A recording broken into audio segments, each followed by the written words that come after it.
My people, we need to talk. We're going to talk about the Andis Master teardown on this video, right?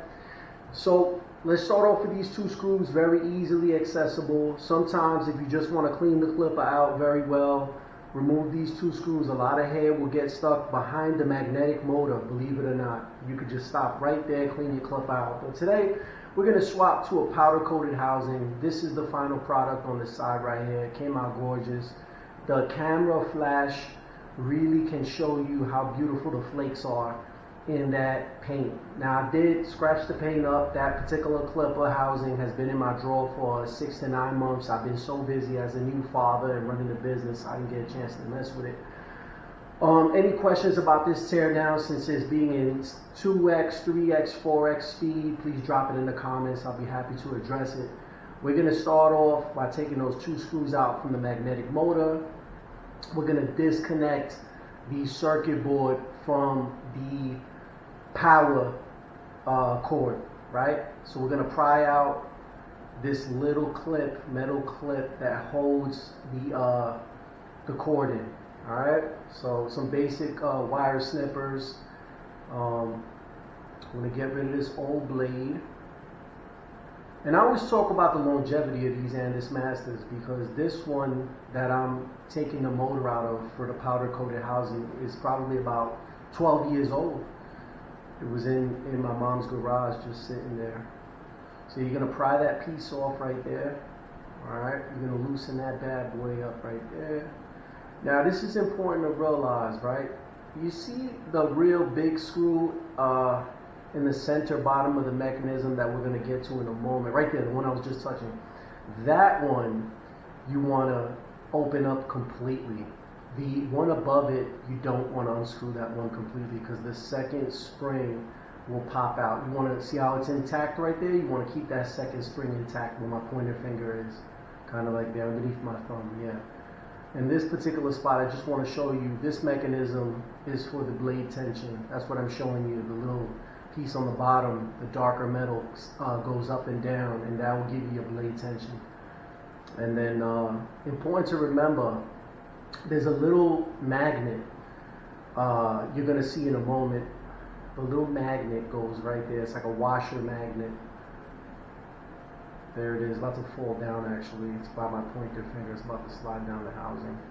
So yeah, I'm gonna send this one out. Now you know what, I'm gonna do a DIY on this old housing. I'm gonna do it like Kelly green, magnetic green. There's your magnet, throw that bad boy in there. I actually had a problem lining it up. So you're gonna see in a minute, I'm gonna move it and put it underneath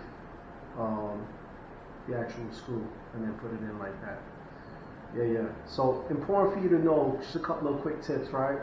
The biggest tip is do not open that second spring, that second screw that's right next to that one that we just put in. And then this piece right here, I had a sticker that said outer and inner, because I wasn't sure if it was a directional spring and it was supposed to go in one way or the other. It looks to me identical on the left and the right. So that probably wasn't necessary to identify that. But when I sent this out to get powder coated, the guy never did an Andis Master before. He painted in certain areas, no fault of his own, that made it incredibly difficult. I had to strip out that paint. So keep in mind, you want to, anywhere where the screws go, you want to take that off to make sure that there's not a problem.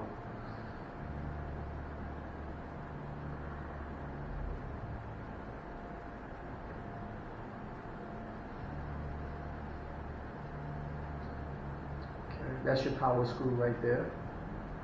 That's totally up to you, how much power you want the machine to have. I like my power maxed out. Get some electrical tape. Make sure that you put that electrical tape anywhere that's exposed, because I actually ran into a problem. That's right. Something was touching and I started getting smoke out of my machine. I fixed the problem though. That can be dangerous. So there you go. I got a little piece there. And I'm using Gorilla Tape. You can use regular electrical tape, it's fine. We got 4 wires we got to snip, a positive and negative on the cord and a positive and negative coming from the circuit board. I felt like I had a lot of access wire on this machine. This machine, I've changed the cord many times in the past, so I felt like maybe one of the aftermarket plugs had a lot more slack. So there we go, snip, snip. All right. The little piece, the hook for the clipper, I do not hang up my clippers, so for me that piece, I just omitted that piece. Snip that. I got the soldering iron warming up, just off screen. Alright. Yeah, it's hard when you have these cords, the positive and the negative, like cramming them all in the bottom of the machine and making sure that they're in a place that's not going to be in the way. There's your solder. I was actually pointing right here to the fact that it's silver and copper solder. The new solder, the cheaper solder that's out now is mostly lead. So I found that at a yard sale, garage sale.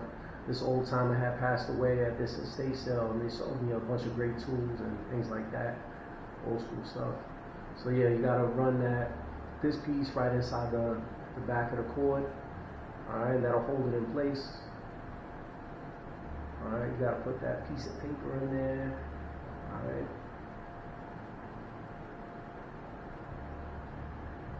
All right, now I'm sure right here people are gonna chew me out, but remember, I'm a barber by trade, not an electrician. No way, homie. As long as you know it's somewhat safe, it's cool. So me twisting these wires, I know a lot of people will have my ass for this, but this is how your boy did it.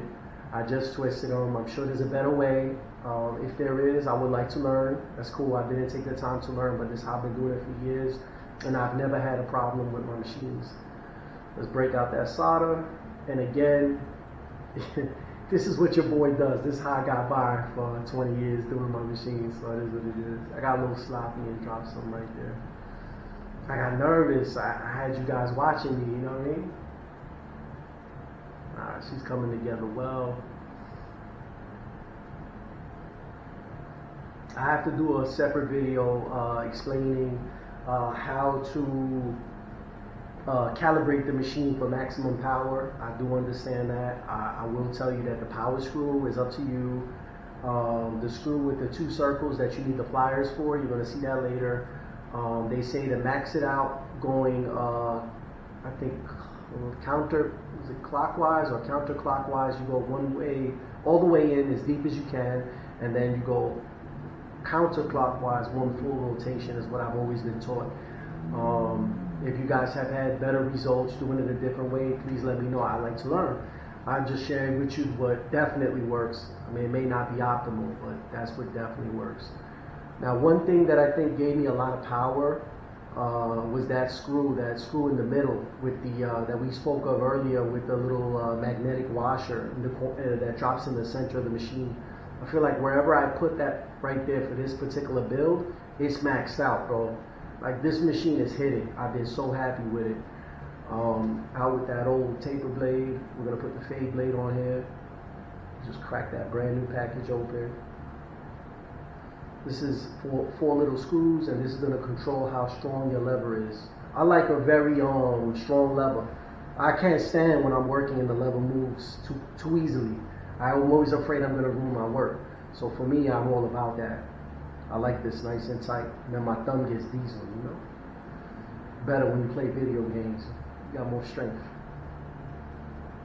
Alright. Yeah, this camera and the lighting doesn't show how beautiful this red color is. It comes to life when it hits light. It's almost like my car. My car is like a dark green, and then when it hits the light, you see emerald green. But in certain lighting, it looks black. I feel like this is that type of a red. This is what I was talking about. You want to max this out closed, and then you want to go one full rotation the opposite way. That's what they recommend. Now the arm on this clipper is really old, and the color of it has kind of gotten oxidized, and I think that's a nice touch. It looks nice, the way that the metal has been worn, to be honest with you. Was feeling that. Nice little touch. I can't wait to do the DIY. My boy paints cars for a living. He's gonna go with me to Home Depot. We're gonna get the sandpaper, the spray paint, the 2K clear coat, and we're gonna do the cordless master. Yeah, that's right. Your boy's gonna show love to the cordless master. We'll do that in the next video. But I like the powder coat. The way it feels is beautiful. You can see the flake on that right there. But you can also see where the powder coat dude put the powder coat paint into where the screw hole went on the top of the faceplate, right where my finger is there in the middle. I had to chip that paint out right there, just to make the screw fit, but I did that off camera. So you gotta make sure you're careful about what you do paint over. Alright, here it is with the red, red on red. I ended up taking the red faceplate off. I wanted it to look like the 90-year anniversary Master. It's hidden. Here's some footage of it hitting. I was very, very happy. Yeah, I'm a little torn. I like it all red, but I do like it with the faceplate, with the regular chrome faceplate. Like it looks like that vintage Master. That was my Master Barber's favorite clipper. I remember being with him in the beauty supply. He bought two of them, like nothing. He was like, "Yo, let me get a second one. I'm gonna put it on ice." You know, I don't know. I know his son was a barber. I don't know if his son is still barbering, but that's something nice that your father could leave you, a little piece of barbering history. And he had quite a lot of rare Andis Masters. Now, my people, if you guys love the Andis Master like I do, and you probably do because you're watching this video and you still use Corded OG, Professional Products and More is a website where I got my white Andis Master, and I noticed the other day that they actually still had in stock the black label corded, and it wasn't that expensive. I think it was $200 with like free shipping, so your boy's gonna cop that definitely. What do you guys think? Should I go with the chrome faceplate or should I go with the red? There we go. I don't know, it's hard to tell. Alright, my people, I love y'all. Showing some love to the greatest clip I ever made, Andis Master Corded OG. I will start using my cordless. I will paint the cordless, and we'll talk some cordless talk next time. I got the black label cordless, and I got a basic chrome cordless. And I've had problems at time with them, but you know, they're good. Check out my other videos. May God bless y'all. Make sure you hit the gym. Make sure you start the year off on the right foot, and you do what's right for yourself. Put yourself first every now and then so you could be in the best position possible to take care of your family. Alright, your boy Santana, and I'm out. Thank you for being here. It was a pleasure to have you.